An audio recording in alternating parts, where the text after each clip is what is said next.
ആദ്യത്തെ നിയോഗം വെച്ചത് മമ്മിക്ക് ക്യാൻസർ ആയിരുന്നു. ക്രിറ്റിക്കൽ സ്റ്റേജിലാണ് അറിഞ്ഞത്. എന്നിട്ടും ഞാൻ നവംബർ 29-ന് ഉടമ്പടി എടുത്തെങ്കിലും മമ്മിക്ക് ഡിസംബർ 1-ാം തീയതി ഓപ്പറേഷൻ ചെയ്തു. നല്ല രീതിയിൽ ഒരു കുഴപ്പമൊന്നുമില്ലാതെ എല്ലാം സക്സസ്സായി നടന്നു. പിന്നെ കീമോയൊക്കെ നടന്നു, അതെല്ലാം ഭംഗിയായി നടന്നു. 1 വർഷം ആകുന്നതിന് മുമ്പ് തന്നെ മമ്മി ഇപ്പോൾ ജോലിക്ക് പോകാൻ തുടങ്ങി. പിന്നെ ഞാൻ രണ്ടാമതായി നിയോഗം വെച്ചത് എൻ്റെ മോള് രാത്രിയിൽ കിടക്കുമ്പോൾ യൂറിൻ പാസ് ചെയ്യുമായിരുന്നു. അത് അമ്മ നിയോഗത്തിലെ 2-ാമത്തെ മാസം തികയുന്നതിന് മുമ്പേ തന്നെ അത് അമ്മ എടുത്തു മാറ്റി. പിന്നെ എൻ്റെ സ്വന്തം വീട് മാടപ്പള്ളിയാണ്. അവിടെ 36 വർഷമായിട്ട് ഞങ്ങൾ നടപ്പാത മാത്രമേ ഉള്ളായിരുന്നു. മാതാവ് അത് ഇപ്പോൾ വണ്ടി വീട്ടിൽ വരുന്നത് പോലെ റോഡ് തന്ന് സഹായിച്ചു. അത് എത്ര വലിയൊരു അനുഗ്രഹമാണ്. പിന്നെ ഈയിടെ എനിക്ക് തലയ്ക്ക് ഭയങ്കരമായിട്ട് വേദന വന്നു. അപ്പോൾ ഒന്നും ചെയ്യാൻ പറ്റുന്നില്ല, കൊച്ചുങ്ങളെ പഠിപ്പിക്കാൻ പറ്റുന്നില്ല, ജോലി ചെയ്യാൻ പറ്റുന്നില്ല. മാതാവിനോട് ഞാൻ കരഞ്ഞ് പ്രാർത്ഥിച്ചു. അപ്പോൾ മാതാവിനോട് പറയും, നീ വിശ്വാസം പ്രമാണം ചൊല്ല്. ഞാൻ ചൊല്ലും. ഇടയ്ക്ക് നിർത്തുമ്പം പറയും, നീ ചൊല്ല്. ഒരു അമ്മ നമ്മളെ എങ്ങനെ സഹായിച്ച് പറയുന്നു അതുപോലെ പറയിക്കും. അങ്ങനെ ഞാൻ അടുപ്പിച്ച് ചൊല്ലും. അങ്ങനെ ചൊല്ലി എനിക്ക് ഒത്തിരി മാറി. അത് കഴിഞ്ഞ് ഞാൻ പ്രതീക്ഷീകരണ പ്രാർത്ഥന ചൊല്ലും. എനിക്ക് തിരിയില്ല, ചെന്നൈയിലായതുകൊണ്ട് തിരിയൊന്നും കിട്ടിയില്ല. ഞാൻ മാതാവിനോട് പറയും, എൻ്റെ കയ്യിൽ വെളുത്ത ഒരു തിരി മാത്രമേ ഉള്ളൂ, മാതാവ് ഇത് സ്വീകരിക്കണം.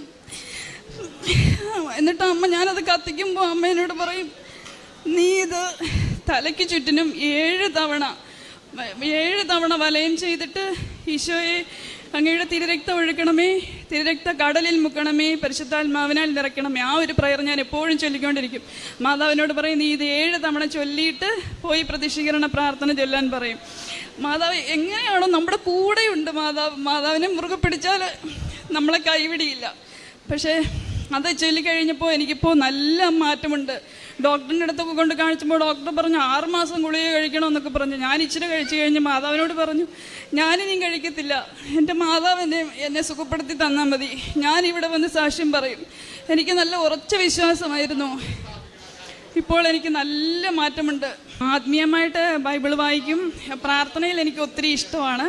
മാതാവിനോട് എനിക്ക് പണ്ട് തൊട്ടേ നല്ല ഭക്തിയാണ്.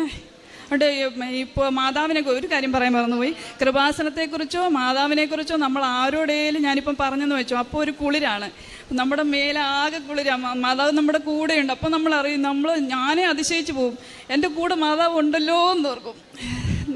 അതൊക്കെ വലിയ. അതുപോലെ തന്നെ എപ്പോഴും ഒരു നീല കളറ് നമ്മുടെ കണ്ണിൻ്റെ മുമ്പിലൂടെ ഇങ്ങനെ പാസ് ചെയ്യും. അപ്പോഴെല്ലാം മാതാവ് പറയും, ഞാൻ നിൻ്റെ കൂടെയുണ്ട്. അതേപോലെ ഞാൻ സങ്കടപ്പെട്ട ഒരു ദിവസം ബൈബിൾ എടുത്ത് വെച്ച് വായിക്കുമ്പോൾ ഈശോനോട് സംസാരിച്ചതാ, യെശയ്യാ 30:20. കർത്താവ് നിനക്ക് കഷ്ടതയുടെ അപ്പവും ക്ലേശത്തിൻ്റെ ജലവും തന്നാലും നിന്റെ ഗുരു നിന്നിൽ നിന്നും മറഞ്ഞിരിക്കുകയില്ല. നീ വലത്തോട്ടോ ഇടത്തോട്ടോ തിരിയുമ്പോൾ നിന്റെ കാതുകൾ പിന്നിൽ നിന്നും ഒരു സ്വരം ശ്രമിക്കും, ഇതാണ് വഴി, ഇതിലേ പോവുക. അടുത്ത എനിക്ക് ഏറ്റവും ഇഷ്ടമുള്ള ഒരു വചനം യെശയ്യാ 41:10. ഭയപ്പെടേണ്ട, ഞാൻ നിന്റെ കൂടെയുണ്ട്. സംഭ്രമിക്കേണ്ട, ഞാനാണ് നിന്റെ ദൈവം. ഞാൻ നിന്നെ ശക്തിപ്പെടുത്തുകയും സഹായിക്കുകയും ചെയ്യും. എൻ്റെ വിജയ